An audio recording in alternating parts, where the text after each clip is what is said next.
Hello dear students, मैं दिनेश कुमार स्वागत करता हूं आपके अपने यूट्यूब चैनल एकेडमिक में।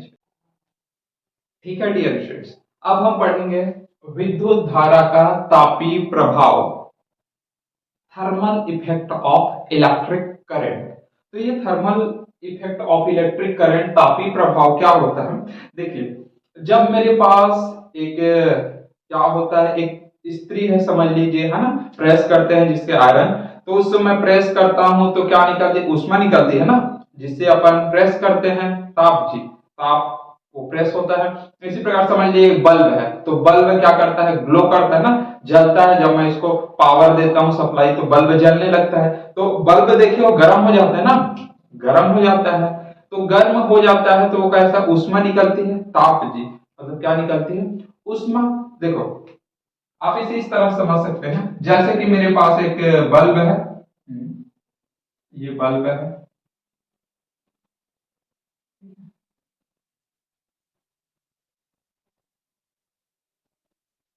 ये बल्ब है, ये बल्ब है। तो बल्ब से जब मैं इसको क्या देता हूं जी? पावर देता हूं, कनेक्ट कर दिया विद्युत धारा से। अब कनेक्ट कर दिया तो यहां से विद्युत धारा जाएगी, विद्युत धारा जा रही, तो ये बल्ब क्या करने लगता है? जलने लगता है, मतलब ग्लो करता है। तो ग्लो करता है तो ये इससे क्या निकलता है जी? प्रकाश निकलता है, ताप ऊष्मा निकलती है ना। हाँ, तो ये विद्युत धारा जा रहा है, अभी किसमें बदल रहा है जी?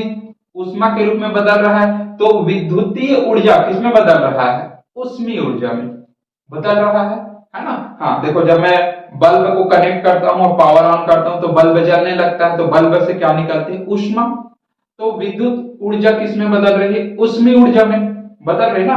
तो आप देखिए, समझ लीजिए, एक और समझ सकते हैं। ये मेरे पास वायर है। अब देखिए, इधर मैं कोई हैवी लोड वाला कोई बड़ा सा उपकरण उपयोग कर रहा हूं, तो वायर जल्दी क्या होने लगता है? गर्म होने लगता है। क्या होने लगता है? गर्म लगता है। जब विद्युत धारा बार बार प्रवाहित होती है तो वायर कैसा होता है? गर्म होता है। गर्म हुआ। अब देखो, ये विद्युत धारा है ना, इलेक्ट्रिक करंट है, विद्युत धारा। देखो, ये मेरे पास विद्युत धारा है, जा रहा है। अब तो ये वायर कैसा हो गया जी? गर्म हो गया। तो गर्म हो गया भाई, तो मुझे क्या पता ये गर्मी कैसे हुआ है? ये विद्युत धारा के कारण हुआ है ना, क्योंकि बार बार ये प्रवाहित हो रहा है। तो देखो, जब भी, है ना, तो एक नियम होता है कि ऊर्जा ना तो उत्पन्न होती है और ना ही नष्ट होती है, वह एक रूप से दूसरे रूप में क्या होती है? रूपांतरित होती है। ये आपको पता है नियम। तो भाई, यहाँ पास क्या है? विद्युत धारा प्रवाहित हो रही है, मतलब कौन सी ऊर्जा है? विद्युत ऊर्जा है। और ये गर्म हो रहा है। गर्म हो रहा है मतलब कैसे है? देखो, विद्युत तो जा रहा है, लेकिन ये ऊष्मा किसमें परिवर्तन हो गया जी? मैंने बोला ना, ये विद्युत धारा नष्ट हुई क्या? नहीं, वो उसका रूपांतरण किसमें हो रहा है? गर्म हो रहा है। तो विद्युतीय ऊर्जा किसमें बदल रहा है? ऊष्मीय ऊर्जा में। ठीक है, तो क्या हो रहा है भाई? मेरे पास विद्युत ऊर्जा, विद्युत ऊर्जा, विद्युत ऊर्जा, ठीक है, विद्युत ऊर्जा किसमें बदल रहा है जी? विद्युत ऊर्जा अब मेरे पास बदल रहा है किसमें? किस ऊर्जा में बदल रहा है? ऊष्मीय ऊर्जा में, ऊष्मीय ऊर्जा में। तो विद्युत की क्या हो गई भाई? हानि ऊष्मीय ऊर्जा के रूप में हुई।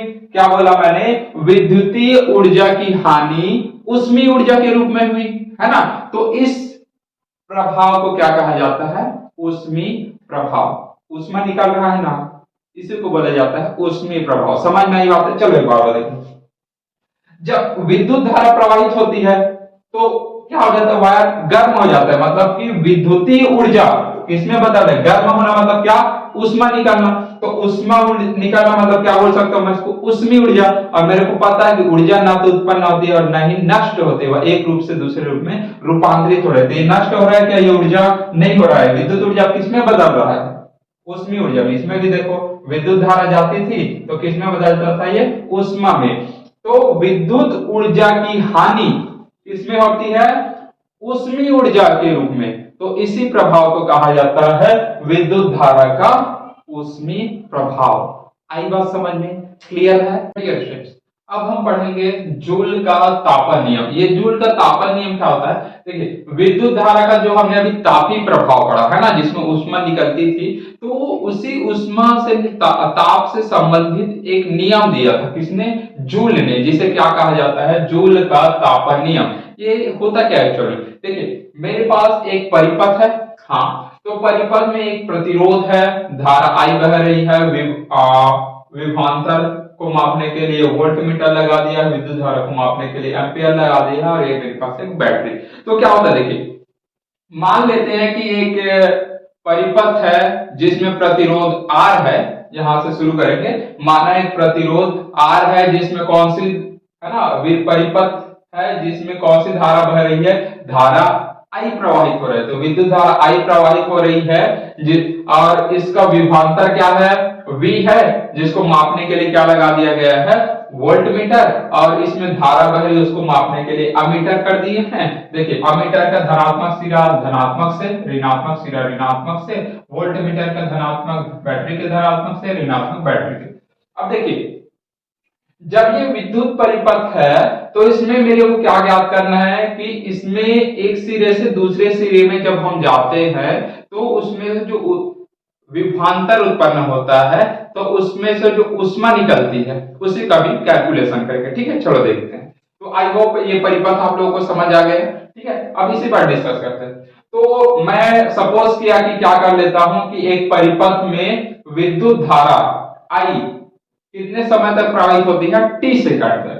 तो t सेकंड में तार में, इस तार में विद्युत परिपथ है, तो इस तार में बहने वाली धारा, तो धारा का मान क्या होता है? मैंने आप लोगों को पहले भी बताया था, विद्युत धारा इक्वल टू क्या होता है? Q upon T। देखो, आवेश प्रवाह की दर को ही क्या कहा जाता है? विद्युत धारा। तो विद्युत धारा इक्वल टू क्या होता है जी? Q upon T। तो विद्युत धारा इक्वल टू क्या होता है? I equal to Q upon T। पहला वाला लेक्चर याद है ना? हाँ, तो याद देखिए, मैं यहां से अगर मैं क्या कर दिया, t सेकंड में बहने वाली धारा I इक्वल टू क्या निकाला? Q upon T। ये मेरे को पता है फॉर्मूला। तो अगर मैं आवेश निकालूं, किसको निकाल लेता हूं? आवेश। तो ये t इधर गुना है, भाग है, इधर जाके हो जाएगा गुना हो जाएगा ना, इधर डिवाइड है तो उधर जाके मल्टीप्लाई हो जाएगा। तो Q इक्वल टू क्या हो जाएगा? I into T. देखो, I इंटू टी हो गया, Q बराबर क्या हो गया? I into two. इधर पक्षांतर कर दिए। हाँ, तो क्या बोल सकते हैं इसको? t सेकंड में तार में बहने वाली आवेश, बहने वाला आवेश क्या हो जाएगा? आवेश इक्वल टू क्या हो जाएगा? Q इंटू टी, ठीक है? Q into I into T. Q बराबर क्या हो जाएगा? I into T. आई बात समझ में? हाँ, अब देखिए, ये तो हो गया। हाँ, अब ये तो बह रहा है भाई धारा, ये निकल तो इसको मैंने समीकरण पहला देख लिया, इक्वेशन नंबर 1। अब इसमें देखो, विभवांतर, विभवांतर क्या हो जाता है जी? है ना, दो सिरों के मध्य विभवांतर किस तरह से निकालते हैं? विभवांतर का परिभाषा क्या होता है? किसी आवेश को अनंत से विद्युत क्षेत्र में लाने में किया गया कार्य क्या कहलाता है? विभवांतर। याद है ना? तो V इक्वल टू क्या होता था? W अपॉन Q, है ना? W अपॉन Q होता है। तो W क्या है? कार्य है, Q क्या है? क्या है? आवेश। और V क्या है? विभवांतर है। अगर मैं मुझे बोला जाए कि आवेश को अनंत से विद्युत क्षेत्र में लाने में किया गया कार्य बराबर पूछे गया, तो कार्य अगर मैं निकालूं तो इधर ये Q क्या है? डिवाइडिंग है, उधर जाके क्या हो जाएगा? मल्टीप्लाई हो जाएगा, गुना हो जाएगा जी। हाँ, तो W इधर तक भाग है, उधर जाके गुना हो गया, V इंटू Q। तो W इक्वल टू क्या हो जाएगा? V into Q। आई बात समझ में? विभवांतर के नियम से क्या बोल दूंगा कि अनंत से आवेश को विद्युत क्षेत्र में लाने में किया गया कार्य W बराबर क्या हो जाएगा? V into Q। इतनी बात क्लियर? अब देखो यहां से Q, देखो Q बराबर क्या निकाला हूं? I इंटू टी निकाला हूं ना, तो I इंटू टी के मान को Q की जगह लिख देता हूं। कहां से? समीकरण 1 से क्या लिख देता हूं जी? Q के मान को कितना? I इंटू टी है, तो Q की जगह लिख देता हूं। Q के बराबर कितना? I इंटू टी, तो इसकी जगह लिख दिया ये। तो W इक्वल टू क्या हो जाएगा? V into I into T.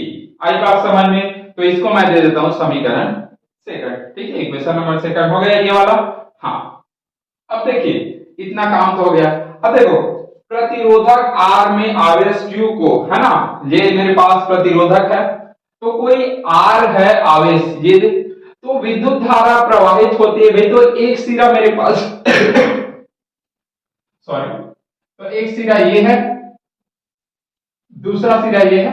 देखिए, एक सिरा ये है, दूसरा सिरा ये है, तो एक सिरा से दूसरे सिरा के बीच कितना विभवांतर उत्पन्न हो रहा है। मैंने क्या बोला कि जब इस विद्युत धारा को एक सिरा से दूसरे स्थान पर ले जाऊंगा तो कौन आ रहा है बीच में, प्रतिरोध आ रहा है ना। तो किसी भी आवेश को एक सिरे से दूसरे सिरे तक ले जाने में, है ना, जो भी कार्य करूंगा, तो जितना ज्यादा मैं इस परिपथ से विद्युत धारा को ले जाना चाहूंगा तो प्रतिरोध क्या करेगा, विद्युत धारा जाएगा तो प्रतिरोध क्या करेगा, उसको रोकेगा ना। प्रतिरोध का क्या काम है, अवरोध उत्पन्न करना, मतलब इसको रोकेगा। तो विद्युत धारा जितना ज्यादा रुकेगा उतना ज्यादा वो किसमें बदलेगा, ऊष्मा में। देखो बार बार जब मैं आपको बताया था कोई भी वायर है तो उसमें से जब विद्युत धारा प्रवाहित होती है ना, तो विद्युत धारा प्रवाहित होती है तो क्या होता है, ऊष्मा में उत्पन्न होता है। अभी पढ़े हमने ऊष्मीय प्रभाव में, है ना। तो अब देखो यहाँ पास प्रतिरोध है, मतलब कि विद्युत धारा को क्या कर रहा है, रोक रहा है। अब विद्युत धारा किसमें बदलेगा जी, ऊष्मीय प्रभाव। आई बात समझ में, मतलब बार बार जब तार में विद्युत धारा प्रवाहित होती है तो गर्म होता है ना, गर्म हो रहा है मतलब क्या, ऊष्मा में बदलेगा। तो ऊष्मा किसके कारण बदल रहा है, प्रतिरोध। तो मैं विद्युत धारा को क्या कर रहा हूं, ले जाने का प्रयास कर रहा हूं, कार्य कर रहा हूं ना। तो कार्य किसमें बदल रहा है जी, ऊष्मा में। किसमें बदल रहा है, ऊष्मा में। तो मैं विद्युत धारा को एक सिरे से दूसरे सिरे में ले जाने पर क्या होता है, जो विद्युत धारा है ना सॉरी, तो विद्युत धारा है तो उसमें से क्या उत्पन्न होती है, ऊष्मा उत्पन्न होती है। तो जितना कार्य करूंगा उतना ज्यादा ऊष्मा होगी। तो मैं क्या बोल सकता हूं कि W को क्या लिख सकता हूं, H मतलब कि हीट, ऊष्मा। तो W मतलब कार्य, कार्य को क्या लिख सकता हूं, ऊष्मा। तो मैंने लिख दिया W के स्थान पर क्या लिखने पर, ऊष्मा। समझ में आई बात है, क्योंकि जितना ज्यादा काम करूं उतना ज्यादा ऊष्मा निकलेगी, है ना। तो देखो मैं W के स्थान पर क्या लिख देता हूं, H। तो यहाँ पर W है, W की जगह क्या लिख दिया, H। क्यों लिख दिया, क्योंकि जितना ज्यादा विद्युत धारा को ले जाने में कार्य करूंगा उतना ज्यादा ऊष्मा उत्पन्न होगी। तो W के स्थान पर रख दिया H। तो H इक्वल टू क्या हो जाएगा, V into I into T। आई बात समझ में, मैंने इसको ले लिया समीकरण तीसरा। ठीक है डियर स्टूडेंट। अब देखो ओम का नियम क्या होता है, ओम का नियम आप लोग को पता है, V equal to I into R होता है ना, याद है। हाँ, अब देखो V equal to I into R। अब इसी मान को मैं किसमें रख देता हूं, समीकरण 3 में, इक्वेशन नंबर 3 है ना। हाँ, तो V कितना है जी, I इंटू R है। तो V की जगह क्या रख देता हूं, I इंटू R, ये रख दिया। H इक्वल टू क्या हो जाएगा, I into R into I into T। ये I into R into I into T, इसमें रख दिया समीकरण 3। अब देखो I और I का जब मैं मल्टीप्लाई करूंगा तो क्या हो जाएगा, I स्क्वायर हो जाएगा। I और I को गुना करने पर I का वर्ग हो जाएगा ना। हाँ, तो क्या निकला मेरे पास, I equal to I square R into T, I square into R into T। आई बात समझ में, क्लियर है बात। और यही है क्या मेरे पास, जूल का नियम। आई बात समझ लीजिए। हाँ, तो जूल का नियम इसी को बोलते हैं। देखो प्रतिरोधक, ये मेरे पास प्रतिरोधक में T समय में विद्युत धारा I, विद्युत धारा I प्रवाहित हो रही है, तो इसके द्वारा जो ऊष्मा उत्पन्न होती है, यहां से जब धारा बहती थी तो ऊष्मा उत्पन्न होती थी ना, तो ऊष्मा किसके बराबर होता है, किसके समानुपाती, सॉरी किसके समानुपाती होता है, I square R into T, इसके समानुपाती होता है। H समानुपाती I square R into T, H proportional to I square R T। आई बात समझ। हाँ, और यही क्या है, जूल का नियम। ठीक है डियर स्टूडेंट, समझ में आई बातें। अब ये जूल का इस नियम के अनुसार होता क्या है, ये एक्चुअल में रिलेशन निकला है, क्या क्या बताता है हमको, देखिए रिलेशन निकालिए ना, संबंध। अब ये रिलेशन एक्चुअल बताता है, देखो नियम के अनुसार H समानुपाती I स्क्वायर है, H proportional to I square है। I क्या है, विद्युत धारा, मतलब कि विद्युत धारा जितना ज्यादा बढ़ाऊंगा, जितना ज्यादा बढ़ाऊंगा, देखो विद्युत धारा अगर मेरे पास 2 बढ़ रहा है, 2 बढ़ रहा है, तो ऊष्मा कितना निकलेगा जी, ऊष्मा निकलेगा 4। आई बात समझ। देखो 2 का वर्ग करूंगा कितना हो जाएगा, H का मान 4 हो जाएगा ना। मतलब क्या बोलते हैं कि जितना ज्यादा मैं विद्युत धारा प्रवाहित होगा किसी तार में, किसी तार में जितना ज्यादा विद्युत धारा प्रवाहित होगा ऊष्मा उतना ही ज्यादा निकलेगा, मतलब तार उतना ही ज्यादा गर्म होगा। आई बात समझ? हाँ, अब देखो आर, आर मतलब कि उस तार का प्रतिरोध जितना ज्यादा होगा, प्रतिरोध मतलब जितना ज्यादा रोकेगा विद्युत को, मतलब उतना ही ज्यादा क्या निकलेगी, ऊष्मा निकलेगी। आई बात समझ में? क्योंकि विद्युत ऊर्जा कितना जल्दी बदल देगा, ऊष्मीय ऊर्जा। आई बात समझ में? H समानुपाती T, ठीक है, मतलब कि जितने ज्यादा समय तक विद्युत धारा इस तार में बहेगा उतना ही ज्यादा चांसेस है कि ऊष्मा निकलेगी। आई बात समझ में? विद्युत धारा बहेगी जितना ज्यादा उतना ज्यादा ऊष्मा निकलेगी, जितना ज्यादा प्रतिरोध होगा उतना ही ज्यादा उसमें ऊष्मा निकलेगी, और जितने समय तक प्रवाहित होगा उतना ही ज्यादा ऊष्मा निकलती। ये है किसका नियम? जूल का तापन नियम। ठीक है डियर स्टूडेंट, समझ में आई बातें? ये क्लियर है?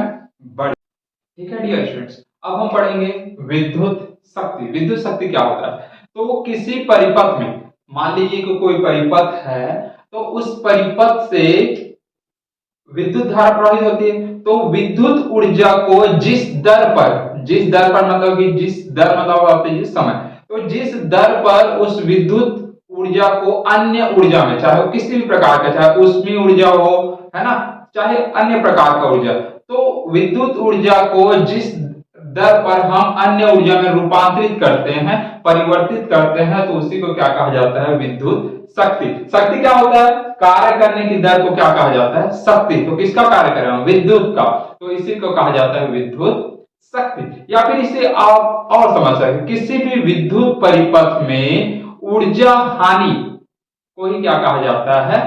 विद्युत शक्ति। समझ में आई बातें? ऊर्जा हानि, ठीक है। हाँ, तो किसी भी विद्युत परिपथ में विद्युत ऊर्जा को अन्य ऊर्जा में बदलने की दर, यानी कि जिस दर पर हम बदल रहे हैं उसे क्या कहा जाता है? विद्युत शक्ति। अब देखिए मैं कोई परिपथ ले लेता हूं, ये मेरे पास एक परिपथ है, हाँ एक विद्युत परिपथ है, इस पर ये उसका विभवान रेजिस्टेंस है, प्रतिरोध, ये एक बैटरी लगा हुआ है, ठीक है। ये कोई धारा आई बह रहा है, ये मेरे पास रेजिस्टेंस है, इसका विभवांतर मापने के लिए वोल्ट मीटर लगा दिया, विद्युत धारा को मापने के लिए एमीटर लगा दिया, ठीक है।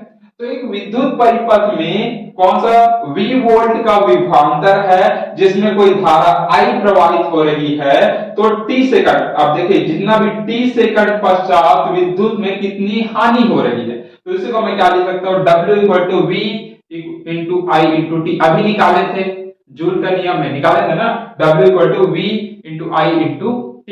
ठीक है डियर स्टूडेंट, ये निकाले थे अभी जस्ट फॉर्मूला, है ना। तो T सेकंड में विद्युत ऊर्जा की हानि कितना हुआ?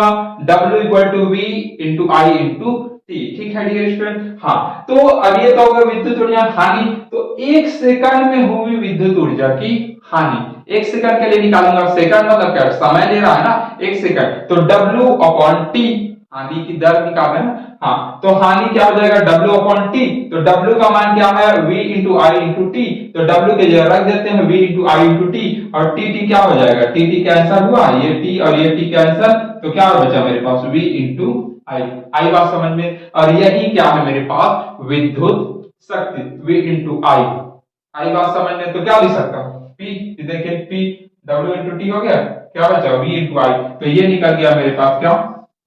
विद्युत शक्ति। सिंपल सा है। तो विद्युत शक्ति इक्वल टू क्या बोल सकते हो?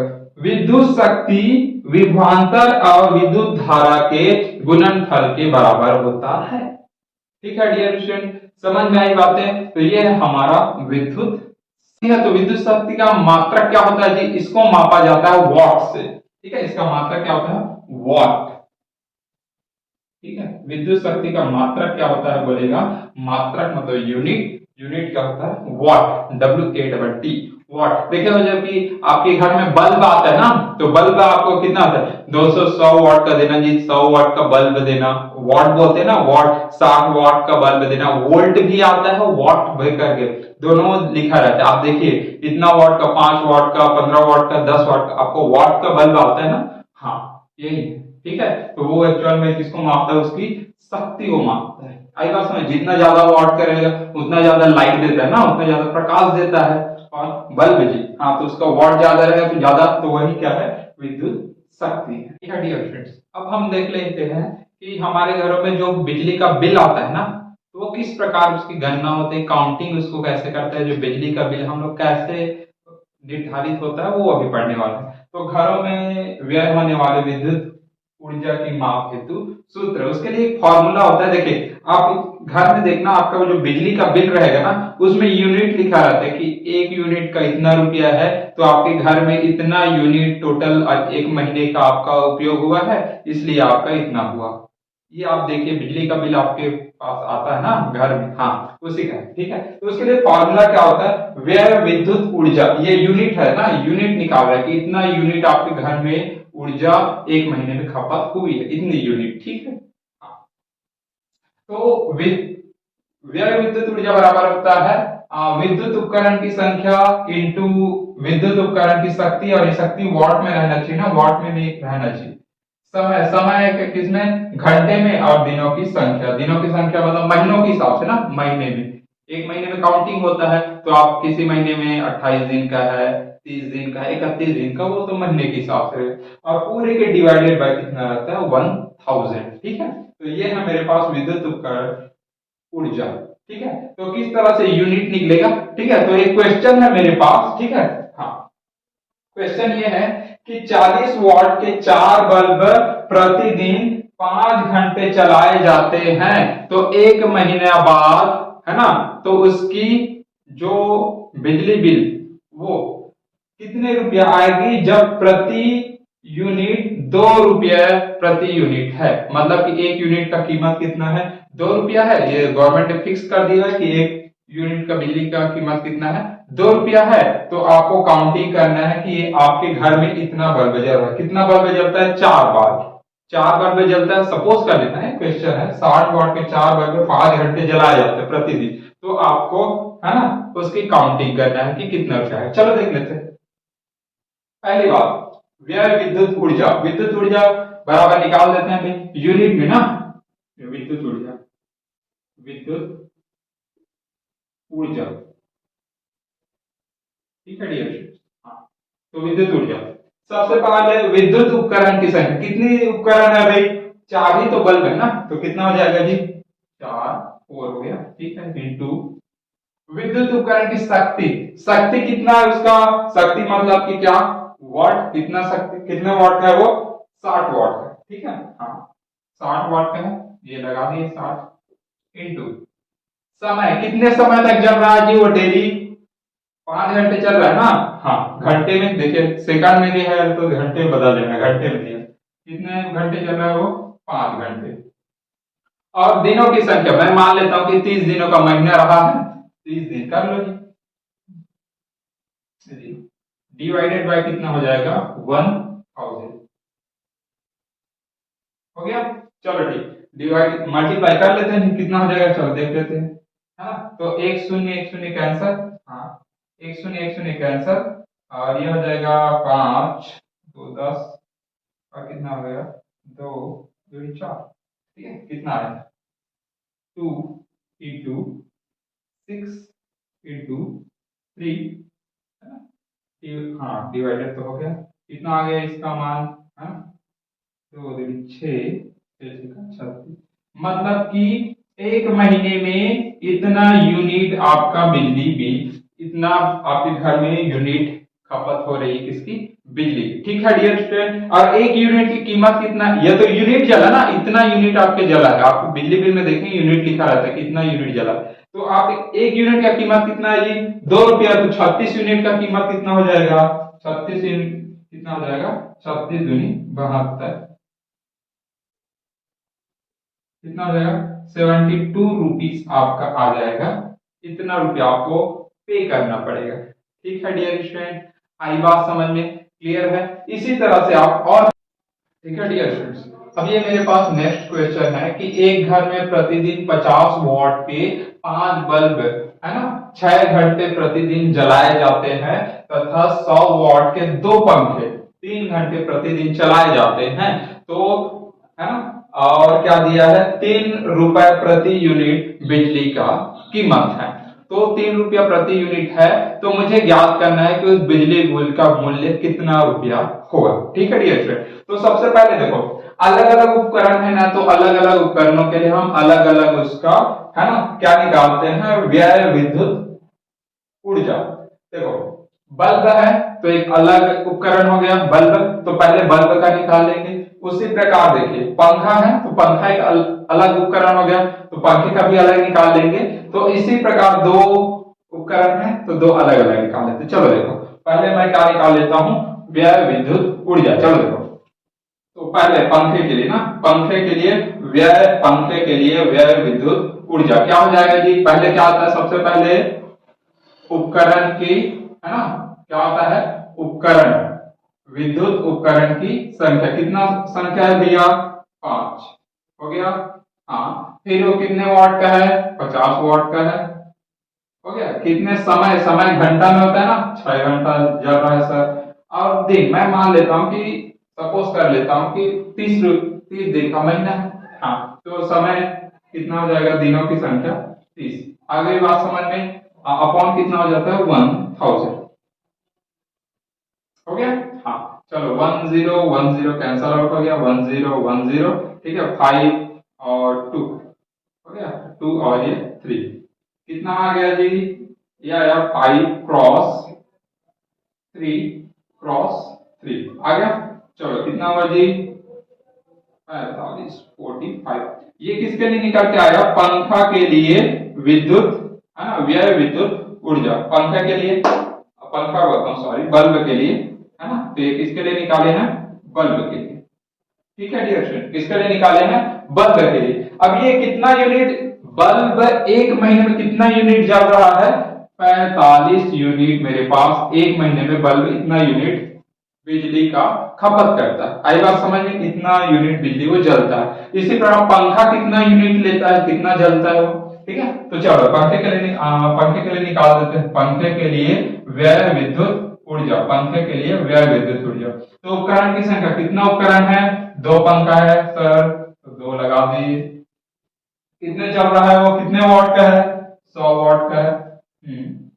कितने समय चल रहा है, 3 घंटे। और महीनों की संख्या कितना है 30 डिवाइडेड बाय 1000। ठीक है डियर स्टूडेंट्स। हाँ चलो अब इसको सॉल्व कर लेते हैं। 1010 और ये 10 हो गया। चलो कितना आया, 2 क्रॉस 3 क्रॉस 3। ठीक है हाँ चलो कितना हो जाएगा 18। ठीक है हाँ ठीक है ना ना 9 ठीक। चलो भाई इतना यूनिट कौन खपत कर रहा है, पंखा, पंखा खपत कर रहा है कितना यूनिट, 18 यूनिट। तो एक महीने में पंखा इतना चला, बल्ब इतना चला, तो भाई एक में और टोटल कितना यूनिट जला होगा, घर के लिए निकालेंगे तो एक यूनिट घर में कितना जलेगा, दोनों का मिला के तभी तो एक यूनिट निकल जाएगा ना, घर के लिए जी कितना यूनिट जला होगा, तो घर के लिए निकल जाएगा है ना। ओवरऑल कितना हो जाएगा भाई, ये हो जाएगा 45 प्लस कितना हो जाएगा 18। ठीक है कितना हो जाएगा 13 1। ठीक है ये हो गया 6 5 और 6। ठीक है 63 यूनिट मेरे पास क्या हो रहा है, वो एक मंथ में घर में कितना यूनिट खर्च हो रहा है, 63 यूनिट। और एक यूनिट का कीमत कितना है 3 रुपया, तो टोटल कितना व्यय होगा है ना, कीमत बिजली की कीमत कितना हो जाएगा जी, कीमत 63 क्रॉस कितना हो जाएगा 3 3 ना 6 18। ठीक तो कितना हो जाएगा 189 189 रुपया क्या हो जाएगा जी इसका कीमत, इतना बिजली का बिल उसके घर में आएगा। ठीक है डियर स्टूडेंट, इसी तरह से आप अपने घर का भी निकाल सकते हैं कि किस तरह से कितने आप उपकरण उपयोग कर रहे हैं, कितना डेली आपके जितना भी उपकरण है उसके अलग अलग निकाल लीजिए और फिर उसको क्या कर दीजिए एक साथ जोड़ के टोटल यूनिट निकल जाएगा और फिर यूनिट की कीमत आप पता कर सकते हैं। ठीक है डियर स्टूडेंट, समझ में आई बातें, क्लियर है, ठीक बढ़िया।